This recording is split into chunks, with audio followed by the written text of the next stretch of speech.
నమస్తే. శ్రీ మాత్రే నమః. శ్రీ గురుభ్యో నమః. శ్రీ వాగ్దేవ్యై నమః. మనకి ఖగోళ శాస్త్రంలో దృక్పంచాంగంలో మనకి ఎప్పటికప్పుడు గ్రహాలు మారుతూ ఉంటాయి. ఈ రాశి నుంచి ఆ రాశికి ప్రతి 2.5 రోజులకి కొన్ని రాశులైతే ప్రతి నెలలకు 45 రోజులకు ఇలా వాటి యొక్క గమనాన్ని బట్టి ప్రతి నిమిషము మారుతూనే ఉంటాయి. గ్రహము అంటేనే చెరించేది అని అర్థం అనమాట. అయితే ఇప్పుడు మనకి చాలా అరుదుగా సంభవించే చంద్రమంగళ యోగము గురించి ప్రస్తావించబోతున్నాము. అయితే ఈ గ్రహాల యొక్క పరిభ్రమణము గమనము మనకి ఖగోళ శాస్త్రంలో ప్రతి సమయంలోనూ ఫ్రీక్వెంట్గా జరుగుతూ ఉంటాయి.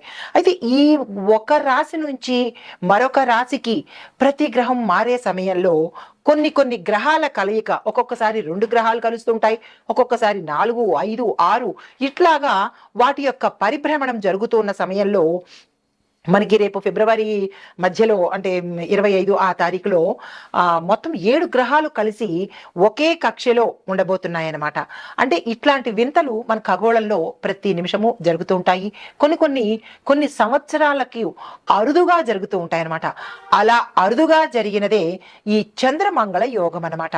అయితే ఈ చంద్రమంగళ యోగం వల్ల ఈ రాశులు మారడం వల్ల ఆ రాశి యొక్క గుర్తులకి రకరకాల ఫలితాలు వస్తూ ఉంటాయి. ఆ గుర్తుల్ని మనం అనుసంధానం చేసుకుంటూ ఏ రాశిలో ఏ గ్రహాలు ఎట్లాగా పరిభ్రమణం చేస్తున్నాయి, అవి ఏ సమయంలో చేస్తున్నాయి, వాటి యొక్క ఫలితాలు ఎలా ఉండబోతున్నాయి అనే అంశంలో మనకి ఫిబ్రవరి 26వ తారీఖు మాస శివరాత్రికి అంటే రిపీట్ ఇలా ఒక రాశి నుంచి మరొక రాశికి మారుతూ ఉండడం వల్ల అద్భుతమైన ప్రయోజనాలు ప్రతి ఒక్క రాశి వారికి కలగబోతున్నాయి. అయితే ఈ క్రమంలో ఫిబ్రవరి 26వ తారీఖు 2025 మహాశివరాత్రి సందర్భంగా మకర రాశిలో కుజుడు చంద్రుడితో కలయిక అవ్వడం వల్ల చంద్రమంగళ యోగం అనేది సంభవించబోతోంది. అయితే మనకి ప్రతి ఏడాదిలోనూ ఫాల్గుణ మాసంలో కృష్ణపక్షం చతుర్దశి రోజున మనకి మహాశివరాత్రి వస్తుందన్నమాట. అయితే ఈ సంవత్సరంలో ఫిబ్రవరి 26వ తారీఖు ఏర్పడబోతోంది. ఈ మహాశివరాత్రిని మనం చాలా వైభవంగా జరుపుకుంటూ ఉంటాము. ప్రతి నెల వచ్చేది మాస శివరాత్రి అయితే మహాశివరాత్రి సంవత్సరానికి ఒక్కసారి వస్తుంది.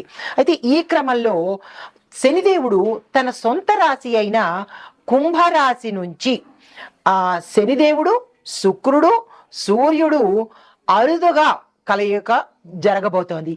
దీన్ని త్రిగ్రాహి కలయిక అంటారు. 3 గ్రహాల యొక్క సంయోగము కలయిక అనమాట. ఇది చాలా అరుదుగా మన ఖగోళ శాస్త్రంలో జరగబోతోంది. అయితే ఇది ఇలా జరగడం వల్ల మనకి ఏమి ఏర్పడబోతోంది, ఏ రాశులు ఎలాగా మనకి ఎఫెక్ట్ అవ్వబోతున్నాయి అనే అంశాలని చూద్దాము. అయితే ఈ కలయిక 300 సంవత్సరాల క్రితం ఒకసారి జరిగింది, మళ్ళా తిరిగి ఈ సంవత్సరంలో జరగబోతుంది అనమాట. అయితే ఈ చంద్రమంగళ యోగం అంటే ఏమిటి అందరికీ అంటే సంశయం రావచ్చు. చంద్రమంగళ యోగం అంటే ఏంటి, అది కూడా ఒక యోగమేనా అంటే ప్రతిసారి మనకి కొన్ని యోగాలు, కొన్ని రాజయోగాలు, కొన్ని మహారాజయోగాలు కూడా ఈ గ్రహాల మార్పు వల్ల జరుగుతున్నాయి. ఇప్పుడు మనం ప్రస్తావించుకోబోయే అంశము చంద్రమంగళ యోగం అన్నమాట.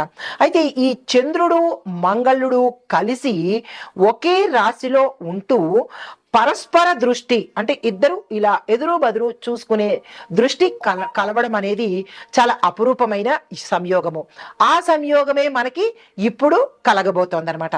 అయితే దీనివల్ల మనకి ఏమిటి జరుగుతోంది, ఈ 2 గ్రహాలు ఎదురెదురుగా చక్కగా చూసుకోవడం వల్ల విశేషమైన ధనప్రాప్తి, దానితో పాటు ఆత్మవిశ్వాసము, సాహసము, తర్వాత శరీరంలో బలము అంటే ఆరోగ్యపరంగాను ఇలాగా అన్ని విశేషమైన ఫలితాలు మనకి ఈ 2 గ్రహాలు ఇవ్వబోతున్నాయి. అయితే ఇది గోచార రీత్యా, దృక్పంచాంగం రీత్యా, ఖగోళ శాస్త్ర రీత్యా జరగబోయే ఫలితాలు మేషాది ద్వాదశ రాశుల వారికి ఇదేంటి అయితే వ్యక్తిగతంగా మరి మాకు ఎలా తెలుస్తుంది అనేటట్టుగా చూసినట్టయితే కనుక ఈ వ్యక్తిగత సమగ్రమైన జాతక పరిశీలన చేయించుకుంటే ఈ 2 గ్రహాలు అంటే ప్రతి జాతక చక్రంలోనూ మనకి 12 భావాలు ఉంటాయి. 12 భావాలు అంటే లగ్నం నుంచి 12 స్థానాలు అన్నమాట. స్థానాలనే మనం భావాలు అంటాము. ఈ స్థానాలలో ఈ ఇద్దరి కలయిక ఏ స్థానంలో కలగబోతోంది. మొదటి స్థానం మనము లగ్నం అని చెప్పుకుంటాం. తను భావము అంటే తన యొక్క భావము, రెండో భావము, మూడో భావము, ఇలా ఒక్కొక్క భావానికి ఒక్కొక్కళ్ళు. 4వ భావమేమో మాతృభావము, 3వ భావము భ్రాతృ అంటే అన్నదమ్ములు కానీ అక్క చెల్లెళ్ళు కానీ, ఇలాగా 7వ భాగము కళత్రము అంటే భార్య కానీ భర్త కానీ, ఇలా లాభాలు కర్మ ఇలాగ ప్రతి ఒక్కటి అంశాలుగా ఉండబోతున్నాయి. అయితే ఈ వీరిద్దరి కలయిక మీ యొక్క జాతకంలో ఎక్కడ కలుస్తోంది, ఎలాంటి ఫలితాలు వస్తున్నాయి అనేది మీరు వ్యక్తిగతంగా తెలుసుకున్నట్టయితే కనుక మీకు తెలిసిపోతుంది. అయితే ఇప్పుడు ఈ చంద్రమంగళ యోగం వల్ల మేషాది ద్వాదశ రాశుల వారికి సమగ్రంగా ఎలా ఉండబోతోంది అంటే ఫిబ్రవరి 26 నుంచి ఈ జాతకాలు ఎలా ఉండబోతున్నాయి అనే అంశంలో ముందుగా చంద్రమంగళుడు కలిసి ఉండడం వల్ల మనకి స్పష్టమైన ఆలోచనలు, ధైర్యము, బలము, ఆరోగ్యము, తరువాత ఇట్లాంటి ఆత్మవిశ్వాసము, ఆకస్మిక ధనప్రాప్తి, యోచనా శక్తి, ధారణ శక్తి, ఇట్లా ఒకటేంటి అన్ని శుభ ఫలితాలను వీరిద్దరూ ఇవ్వబోతున్నారు. అయితే ముందుగా మనము మేషరాశి వారిలో కనుక చూసినట్టయితే ఈ ఒక్కొక్క రాశిలో అన్ని రంగాల వాళ్ళు ఉంటారు కదా. విద్యార్థులు, రాజకీయ నాయకులు, చిత్ర పరిశ్రమలో ఉన్న వాళ్ళు, వ్యాపారులు, వ్యవసాయదారులు, ఇలా ఒక్కొక్క రంగంలో ఉన్న వారికి ఎలాంటి ఫలితాలు ఉంటున్నాయి, ఆ రంగంలో అప్పటికప్పుడు నేను మీకు రెమెడీలు చెప్పేస్తాను. ఉదాహరణకు విద్యార్థులు ఉన్నారు, విద్యార్థులకు ఈ చంద్రమంగళ యోగం ఎలా కలిసి వస్తుంది, అప్పటికప్పుడు రెమెడీస్ ఏం చేసుకోవాలి అనే అంశాన్ని చాలా విపులీకరంగా స్పష్టంగా నేను మీకు ఇప్పుడు చెప్పబోతున్నాను. ముందుగా మేషరాశిలో ఉన్న వారికి చంద్రుడు, ఈ మంగళుడు మీ రాశిలోనే ఉన్నాడనమాట. దానివల్ల ఈ యోగం వల్ల మీకు శక్తి, ధనప్రాప్తి, దానితో పాటుగా మీరు ఏ పని తలపెట్టినా విజయాలను సాధిస్తారనమాట.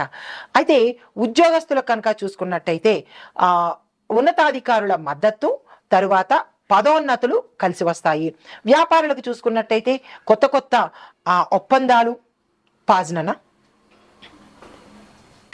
తదుపరి రాశి మిథున రాశి. ఈ మిథున రాశి వారికి చంద్రమంగళ యోగం ఎలా ఉండబోతోంది అంటే కనుక ముందుగా ఉద్యోగస్తులకి చూస్తే కొత్త బాధ్యతలను తీసుకుంటారు.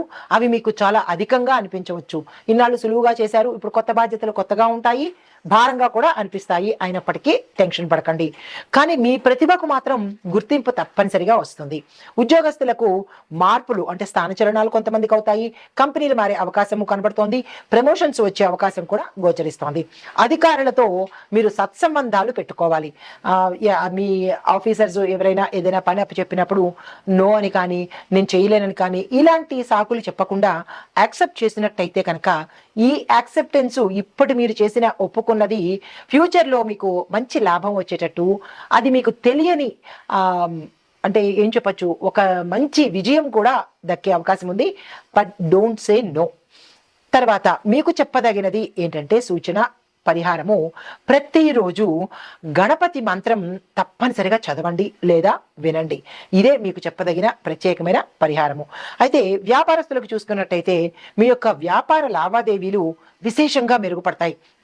ఇంతవరకు కనుక డల్గా ఏదో సోసోగా మీ వ్యాపారాలు నడుస్తూ ఉంటే కనుక ఈ మంగళ యోగంలో విశేషమైన లాభాలు మీరు పొందుతారు. ఆకస్మిక లాభాలు పొందడంతో పాటు కొన్ని ఖర్చులు కూడా ఎక్కువ అవుతాయి. జాగ్రత్తలు తీసుకోండి. ఎక్కడ ఖర్చు పెట్టాలి, ఎక్కడ పెట్టద్దు అనే అంశాన్ని మీరు పరిశీలన చేసుకోండి. కొత్త ప్రాజెక్టులు ఏదైనా తీసుకోవాలన్నా, కొత్తగా వ్యాపారాలు మొదలు పెట్టాలన్నా, అనుబంధ సంస్థలు మొదలు పెట్టాలన్నా ఈ సమయం చక్కని సమయము, అస్సలు వేస్ట్ చేసుకోకండి. కమ్యూనికేషను, ట్రాన్స్పోర్ట్ రంగాల్లో ఉన్న వారికి విపరీతమైన లాభాలు కలుగుతాయి. ప్రమోషన్స్ వస్తాయి, ప్యాకేజీ పెరుగుతాయి. కాబట్టి మీరు ఈ ప్రయత్నాలు చేసుకోండి.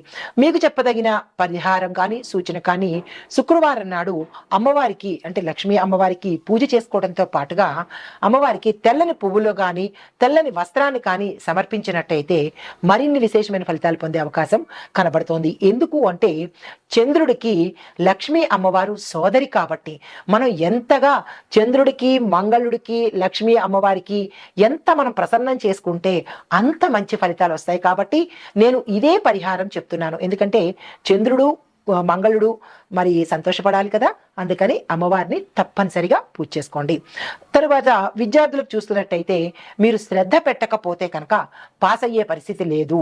లేదంటే ప్రమోషన్స్ అంటే ప్రమోషన్స్ అంటే మీరు విదేశాలు వెళ్ళడానికి కానీ మీరు ఏ పనిలో అనుకుంటారో ఆ పనిలో మీకు గ్రోత్ అనేది ఆగిపోయే పరిస్థితి కనబడుతోంది. చదువులో వెనకబడిపోతారు. మరికొంతమంది అయితే కనుక పూర్తిగా చదువు మానేసే పరిస్థితి గోచరిస్తోంది. జాగ్రత్తలు తీసుకోండి. పోటీ పరీక్షలకి ఎవరైనా వెళ్ళాలి అని అనుకున్న వాళ్ళకి this is the right time.